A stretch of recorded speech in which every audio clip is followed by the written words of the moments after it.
Halo saudara-saudara, salam inspiratif. Saya akan menemani Anda dalam Logins. Logins, dialog inspiratif dari GKJ Bekasi. Saudara-saudara, dalam 11 bulan terakhir, dunia telah dilanda COVID-19. COVID-19 bukan hanya mematikan, tetapi telah memporak-porandakan perekonomian dunia, termasuk perekonomian Indonesia. Hari ini Logins akan membahas masalah penderitaan manusia, dan tema yang akan diambil adalah mengapa orang saleh pun menderita. Bersama saya ada 3 pendeta yang akan membahas masalah penderitaan tersebut, yang mudah-mudahan akan berguna bagi kita semua.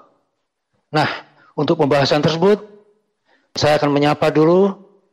Yang pertama adalah Pendeta Heri.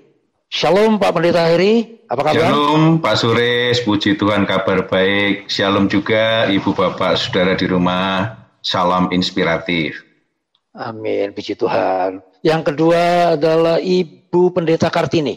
Selamat malam, shalom Ibu Kartini. Shalom, selamat malam Pak Suris dan saudara-saudara semua.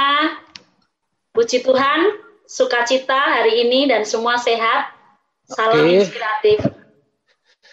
Dan yang ketiga adalah Ibu Pendeta Temi. Shalom Bu Temi, apa kabar? Shalom Pak Suris dan juga Bapak Ibu Saudara yang lainnya dimanapun Bapak Ibu dan saudara-saudara berada saat ini. Salam inspiratif. Nah, saudara-saudara, bagaimana sebuah penderitaan menghampiri orang saleh? Ikuti bahasanya setelah jeda berikut ini. Salam inspiratif.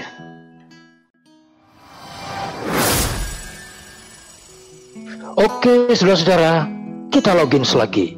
Logins, dialog inspiratif dari GKJ Bekasi. Nah, pertanyaan pertama saya akan ajukan kepada Pendeta Temi. Sebagaimana kita ketahui, dalam tahun 2020, pandemi COVID berlangsung semakin up and up ya. Bagaimana pengaruhnya terhadap kehidupan bergereja di GKJ begitu? Bagaimana kira-kira gambaran umum kegiatan gereja GKJ Bekasi dalam masa pandemi 11 bulan tersebut, Bu Temi? Ya, Bapak Ibu dan saudara-saudara serta Pak Suris, dampak dari pandemi COVID-19 ini dalam kehidupan bergereja khususnya di GKJ Bekasi sangat-sangat dirasakan mengubah tatanan dalam persekutuan. Jika dulu setiap hari Minggu kita bisa bertemu secara fisik, secara langsung di setiap jam ibadah, selama beberapa bulan ini kita harus menerapkan protokol kesehatan dan juga ada aturan-aturan yang memang harus dipenuhi oleh seluruh anggota jemaat. Kadangkala gereja juga harus mengadakan ibadah secara online, diikuti oleh jemaat dari rumah masing-masing beribadah bersama dengan keluarga. Demikian pula dalam segi kehidupan secara pribadi, Bapak Ibu dan saudara-saudara, kita tahu bersama bahwa di antara kita saat ini memang merasakan dampak dari berbagai segi di kehidupan. Tidak hanya bergereja bersekutu, tetapi juga dalam segi perekonomian. Dampaknya itu begitu terasa sekali. Banyak di antara saudara-saudara kita yang kemudian harus kehilangan pekerjaan yang semula menjadi sumber pendapatan bagi kebutuhan keluarganya. Sekarang harus kehilangan, bahkan pendapatannya juga tidak hanya berkurang, tetapi mungkin juga ikut hilang, mengubah pekerjaan, memulai merintis usaha saat ini. Kemudian di sisi kehidupan fisik ataupun kesehatan juga banyak di antara jemaat kita yang juga sudah terpapar virus ini, yang mengalami sakit, bahkan ada yang kemudian sampai kehilangan anggota keluarga karena virus ini.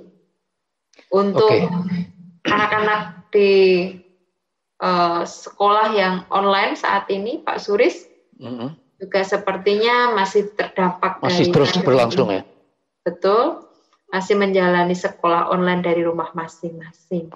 Ya, memang dramatis ya dampak dari COVID-19 ini. Kalau Ibu Kartini, bagaimana kaitan dampak tersebut dari sudut rohani nih?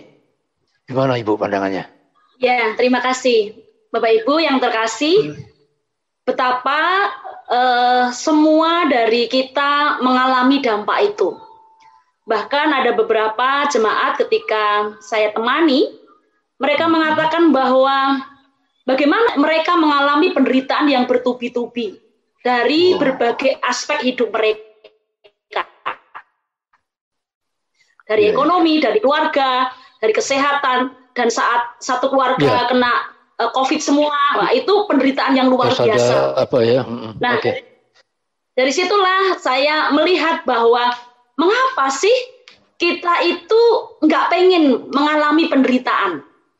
Karena memang penderitaan itu bisa mengakibatkan kita merasakan sesuatu yang seolah-olah kita ada di titik paling bawah gitu ya. Iya. Dan semua seolah-olah serasa menjatuhkan kita gitu. Jadi dari aspek kita mengalami penderitaan itu, sehingga ketika saya mencoba untuk menemani dan merefleksikan apa yang dialami oleh jemaat itu, saya teringat seorang tokoh yang menurut saya luar biasa gitu, yaitu tokoh Ayub, Pak. Ayub, Ya, bagaimana Ayub ini penderitaan yang luar biasa, dan penderitaan itu dirasakan Ayub juga dari berbagai aspek. Jadi aspek secara tubuhnya gitu ya, secara pribadi dia kena begitu. Anak-anaknya semuanya juga harus menghadap Tuhan kembali, luka duka yang luar biasa. Harta kekayaannya semuanya habis. Ludes ya. Tidak berhenti di situ, istrinya meninggalkan, orang-orang di sekitarnya menuduh gitu ya. Nah, kalau saya lihat dari Ayub, lalu saya melihat seluruh aspek Ayub rasa-rasanya drop, jatuh. Dan itulah penderitaan. Makanya saya tidak menyalahkan ketika banyak orang mengatakan, saya termasuk, kalau disuruh milih, maukah engkau mengalami penderitaan? Jawabannya tidak gitu ya. Nah, itu Pak Sudes, kalau saya melihatnya dari sisi itu. Memang penderitaan itu menyebabkan kesedihan yang luar biasa. Ya, seperti Ayub, sebetulnya kalau dari kemegahan yang telah diberikan oleh Tuhan, ketika jatuh Ayub itu laksana Raja Wali yang terbang di angkasa, kemudian sayapnya patah dan dia terhempas jatuh. Jatuh, menderita dan menyakitkan, gitu ya. Nah, Pak Heri mungkin bisa lebih, kira-kira penderitaan itu pasti punya misteri dan secret yang mungkin banyak tidak dapat dipahami oleh manusia. Bagaimana Pak Heri dapat mengelaborasi soal penderitaan ini? Ya, terima kasih Ibu Bapak semuanya. Memang Ayub mengalami, tadi Bu Kartini bilang bahwa bertubi-tubi, jadi triple atau mungkin fourple suffering gitu ya, penderitaannya ya. Dari ring luar itu ya, dari ternaknya, ring agak ke dalam keluarganya, anak-anaknya, ring berikutnya adalah tubuhnya, dan ring berikutnya lagi adalah ditinggalkan oleh istrinya. Jadi benar-benar dia mengalami sudah lahir batin ya Pak ya, lahir batin, hancur-hancuran. Dari hero menjadi siru, dari idola menjadi pecundang, istilahnya seperti itu. Dan yang kemudian terjadi adalah bahwa pada awalnya Ayub memiliki kekuatan, keteguhan, ketegaran yang luar biasa, Pak. Pada awal-awalnya istrinya mengatakan, mengapa kamu masih setia sama Allahmu, kutukilah Allahmu. Tetapi Ayub mengatakan, Mengapa engkau hanya mau menerima apa yang baik dari Allah, sementara kamu menolak apa yang buruk? Dan dikatakan di teks bahwa dalam hal ini Ayub tidak tercela dalam ucapan. Tetapi kemudian berikutnya adalah mulai kemudian dalam perjalanan spiritualitasnya, dinamika iman Ayub sebagai manusia itu wajar terjadi. Mulailah dia bertanya kepada Allah. Mulai dia kemudian merasa mengapa Allah meninggalkannya. Apa yang menjadi kesalahannya. Lalu sampai Ayub mengatakan, sudah aku menyesali hari kelahiranku. Kalau ternyata seperti ini. Apa yang salah dari aku Tuhan? Mengapa engkau membiarkan aku? Mengapa engkau menghancurkan aku dengan sedemikian? Jadi pertanyaan mendasar Ayub ini sampai pada soal eksistensial, yaitu hubungannya dengan Allah, kepercayaannya dengan Allah. Itu yang sampai pada titik itu yang dialami oleh Ayub. Begitu Pak. Luar biasa. Terima kasih 3 pendapat yang saling menunjang tentang penggambaran soal penderitaan. Kita lanjutkan pendalaman pada segmen berikut setelah jeda berikut ini. Salam inspiratif. Oke saudara-saudara, kita login lagi. Logins dialog inspiratif dari GKJ Bekasi.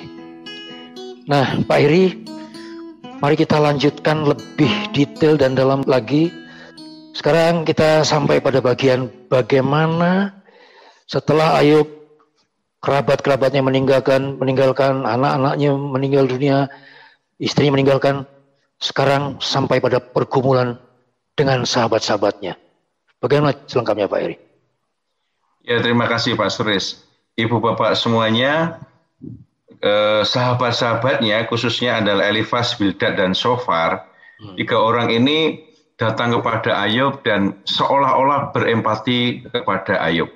Mereka diam, tidak bisa bicara apa-apa, ikut merasakan yang dialami Ayub, ikut berkabung, ikut menyeru tentang penderitaan Ayub, dan itu dilakukan dalam waktu yang beberapa hari. Tetapi dalam perkembangannya yang menarik adalah mereka mulai satu persatu menasehati, mulai menghakimi Ayub. Ini yang menarik. Sehingga Ayub menjadi sedih dan kecewa. Karena apa? Ya. Karena dia mulai disalahkan. Mengapa ini terjadi? Ini karena sebenarnya ada konstruksi sosial teologi, sosioteologis yang ada di masyarakat Israel, dan itu menjadi pendapat dari rakyat Israel yang diwakili oleh para sahabat-sahabat dari Ayub. Seorang bernama Rene Girard dalam bukunya Ayub Korban Masyarakatnya mengulas mendalam bahwa bagaimana bangsa Israel dan juga para sahabatnya memiliki konstruksi bahwa orang baik, orang soleh itu pasti akan bahagia. Sementara orang fasik itu akan menderita. Nah Ayub yang dulunya itu melimpah-limpah sekarang menderita. Lalu mereka mulai mencari kesalahan-kesalahan Ayub. Mencoba menimbang-nimbang kemungkinannya apa. Pasti ada yang salah dari Ayub. Mungkin karena Ayub itu terlalu tamak, banyak hartanya kan gitu ya. Tidak punya sense of krisis terhadap masyarakat miskin. Lalu kemudian atau mungkin karena dia pernah tanpa sadar melakukan kelaliman kepada rakyat miskin, atau karena anak-anaknya suka pesta sehingga kemudian itu juga berakibat pada Ayub. Jadi mereka mencoba untuk menggali bagaimana pasti ada yang salah dari ini, harus bertobat ini Ayub. Nah itu yang kemudian mereka gali, dan mereka itu mengatakan demikian. Ada justice of God, the justice of God, keadilan Allah. Itu haruslah itu konstruksinya. Kalau menderita seperti Ayub ini pasti ada kesalahan. Dan itu yang membuat Ayub kecewa karena dia merasa tidak dipahami oleh sahabat-sahabatnya. Ayub sendiri bukan berarti mengatakan bahwa dia tidak berdosa, bukan. Tetapi Ayub itu ingin mengatakan baik kepada sahabatnya maupun kepada Allah. Tidak ada sesuatu pun tindakan yang membuatnya pantas menerima Ayub sebesar itu. Itu yang menjadi bantahan Ayub kepada sahabatnya dan juga kepada nantinya juga kepada Allah. Dan itu yang membuat Ayub merasakan penderitaan psikis yang luar biasa. Begitu, Pak. Oke. Ada dua hal yang saya catat sebetulnya. Even tuh pada zaman ribuan tahun yang lalu, sesungguhnya di satu pihak masyarakat Yahudi itu simplistik ya. Dia Pak. hitam putih, betul. Tetapi di pihak lain ada seorang Ayub yang menggugat dengan itu intelektual loh, Pak ya. Luar biasa itu. Jadi dia menderita tetapi bekerja itu perasaan dan otaknya bahwa mosok begitu tuh adil buat saya seperti itu ya. Oke, mungkin Ibu Kartini bisa dari sudut pandang lain lagi mengenai pergumulan Ayub ini dengan sahabat-sahabatnya. Monggo, Bu. Ya, terima kasih Pak Suris. Bapak Ibu yang terkasih, dari penjelasan Pendeta Heri, saya setuju bahwa pola pikir itu pun terjadi sekarang ini. Bagaimana penderitaan selalu dikaitkan dengan sebuah dosa. Dosa ya. Atau kesalahan. Seseorang yang mengakibatkan hidupnya mengalami sebuah penderitaan. Nah, dalam realita itu, kenapa saya berbicara hal seperti itu? Dalam kehidupan berjemaat, menemani jemaat, begitu ya, ketika ada saudaranya yang terkena musibah atau mengalami pergumulan yang berat, lalu banyak orang yang simpati, simpati. Mereka berkunjung, apalagi sebelum COVID itu, setiap kali orang sakit pasti dikunjungi di rumah sakit. Mereka sangat empati, mereka sangat peduli dengan saudara-saudaranya. Bahkan mereka mau memberi, begitu ya. Nah, tetapi di sisi lain ada juga orang yang benar-benar mencoba untuk mencari kenapa ya dia bisa mengalami penderitaan sedemikian rupa begitu. Apa salahnya? Apa yang telah dia perbuat? Masa lalunya bagaimana? Begitu. Mencoba mencari, mencoba untuk mengulik hal yang paling dalam sekalipun, bahkan mungkin kadang mereka yang menemani itu tidak malu untuk menyingkapkan suatu rahasia-rahasia orang yang sudah menderita. Bagi saya pernyataan Pendeta Heri itu memperlihatkan kepada kita sering bahwa orang yang sudah terjatuh itu ditimpa tangga, gitu ya. Jadi orang yang sudah jatuh benar-benar harus ditolong, harus diajak untuk naik tangga, tapi malah ditimpa tangga, juga begitu. Sehingga itu di dalam kehidupan kita berjemaat ini menjadi perfeksian kita setidaknya, apalagi sekarang ini dalam kasus COVID, gitu ya. Ketika saudara kita kena COVID, satu keluarga misalnya, lalu mencoba untuk orang itu sudah bersih, orang menjaga dengan sungguh, tapi kenapa sampai kena COVID? Jangan-jangan, gitu. Jadi bukannya bagaimana spekulasi, peduli, empati, begitu, tapi malah coba dicari terus kesalahannya, coba dicari dasar dari dia jatuh itu kenapa, begitu. Saya lihat dari sisi itu, ketika berdasarkan pada apa yang diceritakan Pak Heri, itu pun terjadi untuk konteks sekarang ini, Pak. Masa kini masih juga terjadi ya, judgement seperti itu kan? Iya. Mudah-mudahan orang-orang dekat kita setelah melihat wejangan ini tidak akan berbuat begitu ya. Pertanyaannya kepada Pendeta Temi adalah bagaimana selanjutnya? Ada satu sahabat, itu bagaimana ceritanya tuh, Bu Temi? Oke. Iya, ternyata ada satu teman Ayub yang berbeda dari ketiga teman yang lain pada waktu menemani Ayub dalam penderitaannya. Dan si Elihu ini memang teman yang paling muda di antara teman-teman Ayub yang lain. Oleh karena itu, dia memberikan pendapatnya, dia menyampaikan pemikirannya paling akhir. Kalau bahasa Jawanya mungkin karena dia paling muda gitu, jadi pekewuh gitu.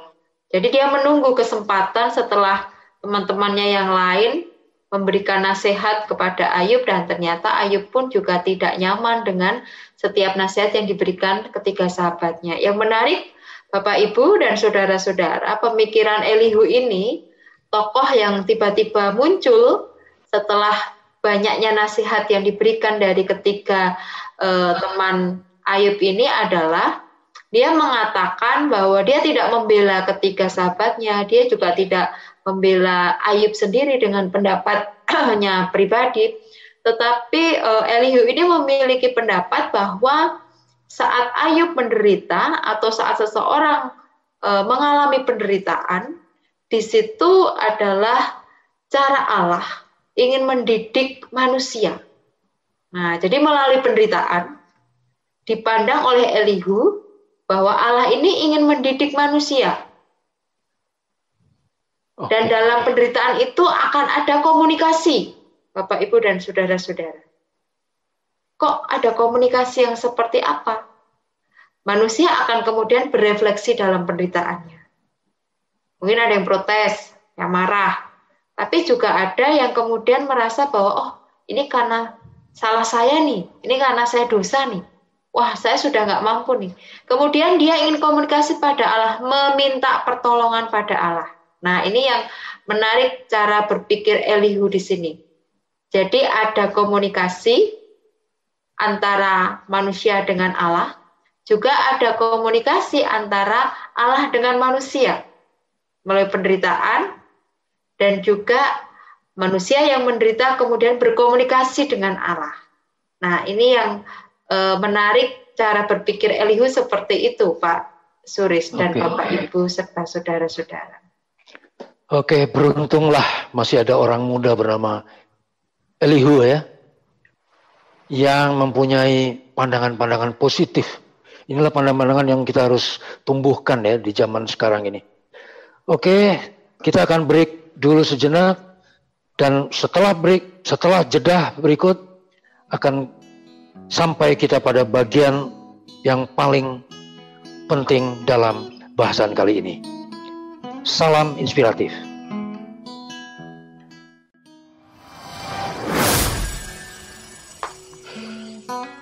Oke saudara-saudara, mari kita logins. Logins, dialog inspiratif dari GKJ Bekasi. Saudara-saudara, sampailah kita pada segmen akhir, di mana ketiga pendeta ini akan mengurai pada bagian yang paling penting, yaitu pergumulan Ayub dengan Allah. Dimulai dari Ibu Kartini, monggo. Oke, terima kasih Bapak Ibu yang terkasih. Kalau saya mulai dari paparan Pendeta Temi, bagaimana pendapat Elihu tentang apa yang dialami Ayub. Jadi saya melihat bahwa jikalau tadi kita hanya berfokus pada bahwa penderitaan itu karena kesalahan, karena dosa, tetapi kalau dari sisi Allah gitu ya, bagaimana kita diajak dalam sebuah perefleksian yang lebih dalam lagi, bahwa penderitaan itu tidak hanya dilihat dari satu perspektif saja, tetapi bisa juga dilihat dari sisi yang berbeda, yaitu bagaimana penderitaan dilihat dari sisi pendidikan, bagaimana Allah mendidik umatnya, bagaimana Allah ingin umatnya naik kelas gitu ya. Jadi tidak hanya melulu soal dosa, kesalahan, tetapi mendidik. Jadi Bapak Ibu dan saudara-saudara, ketika Allah mendidik seseorang, tentu saja Allah tidak hanya memilih orang-orang yang berdosa, tetapi orang yang dikasihinya sekalipun, orang yang saleh sekalipun, orang yang hidup seturut dengan Tuhan sekalipun, ketika Allah ingin mendidik dia, maka dia akan juga mengalami penderitaan itu. Seperti Ayub, saya rasa. Ayub kurang apa salehnya? Ayub kurang apa dekatnya sama Tuhan? Tetapi bagaimana Ayub pun mengalami didikan yang dari Tuhan. Supaya apa? Supaya Ayub menyadari siapa Allahnya. Lalu bagaimana dia harus bersikap di dalam melihat sebuah penderitaan itu.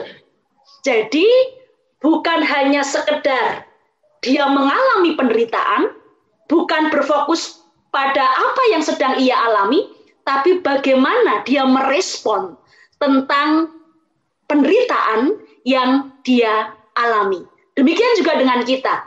Apapun yang sedang kita alami saat ini, penderitaan apapun yang sedang melanda hidup kita, jangan hanya melihat dari peristiwa atau penderitaan yang sedang kita alami, tapi bagaimana kita mensikapi secara positif bahwa penderitaan sebagai alat kita untuk mengerti, mengenal Tuhan lebih dekat lagi. Itu Pak Sudes kalau dari saya melihat dari sisi hubungan antara saya atau kita dengan Allah kita dalam sebuah penderitaan. Luar biasa. Allah pun kepada orang yang saleh tetap berniat untuk mendidiknya. Luar biasa. Oke, Ibu Temi, bagaimana tentang pergumulan ini? Ya, dari apa yang dialami oleh Ayub mengingatkan kita semua, Bapak, Ibu, dan saudara-saudara, termasuk saya dan juga Pak Suris gitu ya, bahwa saat manusia berusaha menyelami pikiran Allah, mengira-ngira maksud Allah dan segala rancangannya untuk kehidupan kita, ternyata kita tidak bisa, karena pikiran kita sangat terbatas. Nggak nyampe ya? Tidak nyampe. Sedangkan apa yang dilakukan Allah itu kan penuh kuasa, dan kekuasaannya itu tidak bisa dibatasi oleh apapun. Jadi kita betul-betul diingatkan akan hal itu. Itu mungkin salah satu respon kita sebagai manusia. Jangan pernah membatasi kuasa Allah dalam kehidupan kita. Jangan pernah kita mencari-cari apa maksud dan alasan Allah akan sesuatu yang terjadi dalam kehidupan kita, termasuk salah satunya adalah hal tentang penderitaan. Nah, seperti itu, Bapak, Ibu, dan saudara-saudara. Oke, Pak Heri, monggo dipun dalamkan lagi sehingga kita semua nih akan terberkati. Monggo. Ya, Ibu Bapak semuanya, jadi seperti Bu Kartini dan Bu Temi tadi mengungkapkan bahwa akhirnya Ayub sadar siapa dirinya. Setelah bertanya, mengapa Tuhan, mengapa? Lalu kemudian Tuhan menjawab, oke, di mana engkau waktu aku menaruh dasar-dasar bumi? Di mana engkau Ayub waktu aku menaruh tiang pancang bumi? Di mana engkau waktu aku menaruh cakrawala? Itu untuk menunjukkan bahwa manusia terbatas. Seperti Bu Temi tadi ungkapkan, sehingga manusia tidak memahami seluruhnya rancangan Allah. Dan di situ kita bisa melihat bahwa Ayub bukan Tuhan. Dan oleh karena itu, apa yang menjadi rancangan Tuhan itu adalah memang misteri. Tetapi di awal-awal bacaan kita, di pasal awal kita melihat bahwa ternyata Ayub bukan karena kesalahannya menderita, tetapi karena Allah ingin melihat bagaimana Ayub yang soleh ini ketika iblis menantang sebagai pendakwa. Biasa nih iblis ini pendakwa kan. Oke, ambillah seluruh hartanya segala macam, pasti dia akan mengutuki engkau ya Allah. Oke, ambil sampai akhirnya tubuhnya silahkan ambil, tetapi jangan nyawanya. Itu sebenarnya adalah bagian bahwa boleh kita katakan bahwa penderitaan tidak selalu karena hukuman, tetapi bisa juga karena dimensi di mana didikan tadi disebutkan Bu Temi dan Bu Kartini, ada juga dimensi ujian. Bahwa bagaimana Tuhan menguji Ayub. Nah, ada satu juga yang mengungkapkan menurut saya menarik ini kan. Jadi dari sudut perspektif yang menarik, bahwa Allah ingin memiliki pilot project, pertaruhan ilahi dalam tanda petik, di mana iblis yang selalu mendakwa dan selalu dia mengatakan bahwa orang-orang dari Allah, orang-orang Israel, bahkan para nabi sekalipun, selalu jatuh. Mana lakonmu, mana andalanmu, ya Allah. Dan di sini Allah seperti sedang dalam tanda petik mengadakan pilot project. Oke, ini andalanku Ayub, coba dah kamu lihat. Pertaruhan ilahi. Kalau Ayub berhasil, maka iblis akan bungkam. Jadi dalam konstelasi ilahi yang tinggi di sana itu sedang terjadi proses pertempuran antara Allah dengan iblis secara spiritual, dan di situ Ayub adalah lakonnya. Dalangnya adalah Allah. Ini dalam tanda petik adalah pertaruhan ilahi, di mana Allah menunjukkan si Ayub itu sebagai lakonnya. Nah, dan tentu lakonnya itu kan seperti dalam berbagai drama itu pasti mengalami jatuh bangun dan seterusnya. Yang menarik akhirnya kemudian Ayub dipulihkan di pasal 42, luar biasa.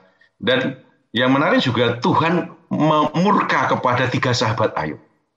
Lalu kemudian kalau ingin sahabat-sahabat ini tidak dihukum, maka mereka harus datang ke Ayub mempersembahkan korban-korban kepada Tuhan dan minta doa dari Ayub. Karena dari doa Ayublah aku akan mengampuni kalian. Nah, puji Tuhan, Ayub itu mau mengampuni sahabat-sahabatnya dan mendoakannya. Dan itu kemudian membuat Tuhan tidak menghukum para sahabatnya. Dan pemulihan itu yang menarik di pasal 42 dikatakan Ayub dipulihkan setelah mendoakan sahabat-sahabatnya. Jadi salah satu kunci pemulihan ternyata adalah mengampuni orang-orang warga jemaat lain atau siapapun yang mungkin selama ini menghina dan menghakimi kita. Nah, kemudian bagian ini saya tertarik kepada yang dikatakan Larry King, Pak Suris dan Ibu Bapak, bahwa sekarang sebagai manusia terbatas bukan lagi kita bertanya why, mengapa? Apakah karena itu ujian atau karena hukuman atau karena didikan? Tetapi apapun alasan penderitaan, yang perlu kita lakukan adalah how dan what, apa yang Tuhan inginkan, Tuhan ajarkan dari penderitaan tersebut. Jadi bukan hanya lagi kita selalu bertanya why, apalagi kita mengatakan ini hukuman, tetapi apapun apa yang Tuhan inginkan untuk saya lakukan. Yang pertama, bagaimana kita mengubah mindset bahwa kita memandang penderitaan itu tidak harus selalu hukuman, tapi juga bisa didikan dan ujian. Oleh karena itu, yang penting bagaimana kita, apapun alasannya, yang penting itu membuat kita dekat pada Allah.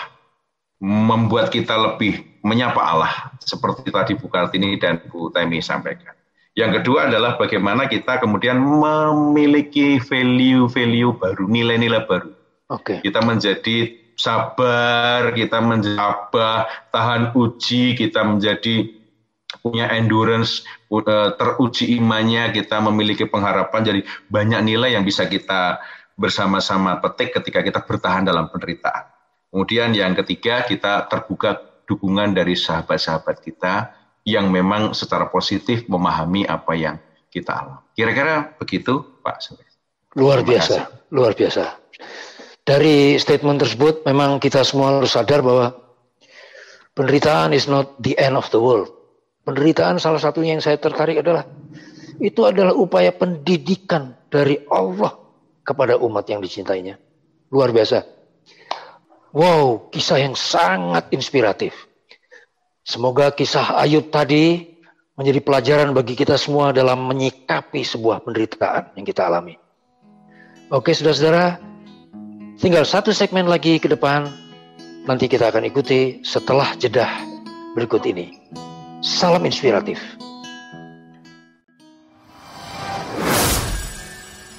Nah, saudara-saudara, mari kita logins. Logins, dialog inspiratif dari GKJ Bekasi. Sampailah kita pada penghujung edisi pertama dari Logins.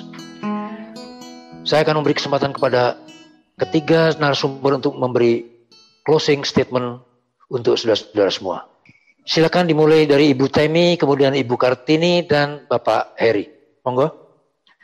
Bapak Ibu, seberapa berat persoalan ataupun beban kehidupan yang menimpa kita, bahkan penderitaan apapun di setiap segi kehidupan kita menimpa kita, jangan pernah menyalahkan Tuhan.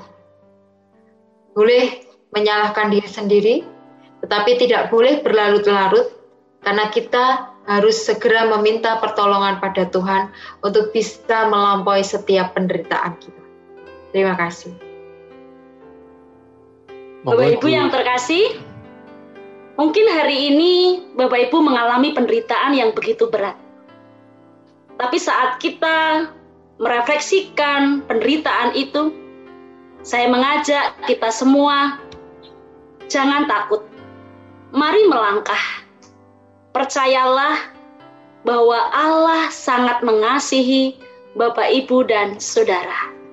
Saat kita mengalami penderitaan sekalipun, Allah tidak diam. Allah akan menolong kita. Allah akan menuntun kita. Jadi, sandarkanlah hidupmu kepada Tuhan, karena Allah sangat mengasihi saudara-saudara dan saya. Tuhan berkati. Amin. Ibu, Bapak, dan Saudara yang terkasih, bahkan ketika kehidupan kita tidak happy ending seperti Ayub, bahkan ketika tidak happy ending seperti Ayub, apakah kita tetap memegang kesetiaan kepada Tuhan, memeluk salib Kristus, dan bertahan dalam iman? Pertanyaan yang perlu kita renungkan di rumah kita masing-masing. Tapi satu hal yang hendak kami bersama-sama ajak saudara-saudara, ibu bapak semuanya, satu hal yang perlu kita yakin bahwa penderitaan yang kita alami itu sementara dan tidak akan selama-lamanya. Karena ada pada saatnya nanti kita akan merasakan sukacita luar biasa di Yerusalem baru. Tidak ada kertak gigi, tidak ada perkabungan, tidak ada duka cita, tidak ada lagi tangis dan air mata. Oleh karena itu, tetap semangat bertahan di dalam segala perkara. Tuhan memberkati. Amin. Haleluya. Terpujilah Tuhan. Terima kasih Pendeta Heri, Pendeta Kartini, dan Pendeta Temi atas sharingnya hari ini. Semoga apa yang dibahas tadi, poin-poinnya akan sampai kepada kita semua dan akan memberkati dan membuat seluruh sikap hidup kita akan lebih baik dari yang sekarang. Oke saudara-saudara, sampai jumpa di logins berikutnya. Salam inspiratif. Salam inspiratif.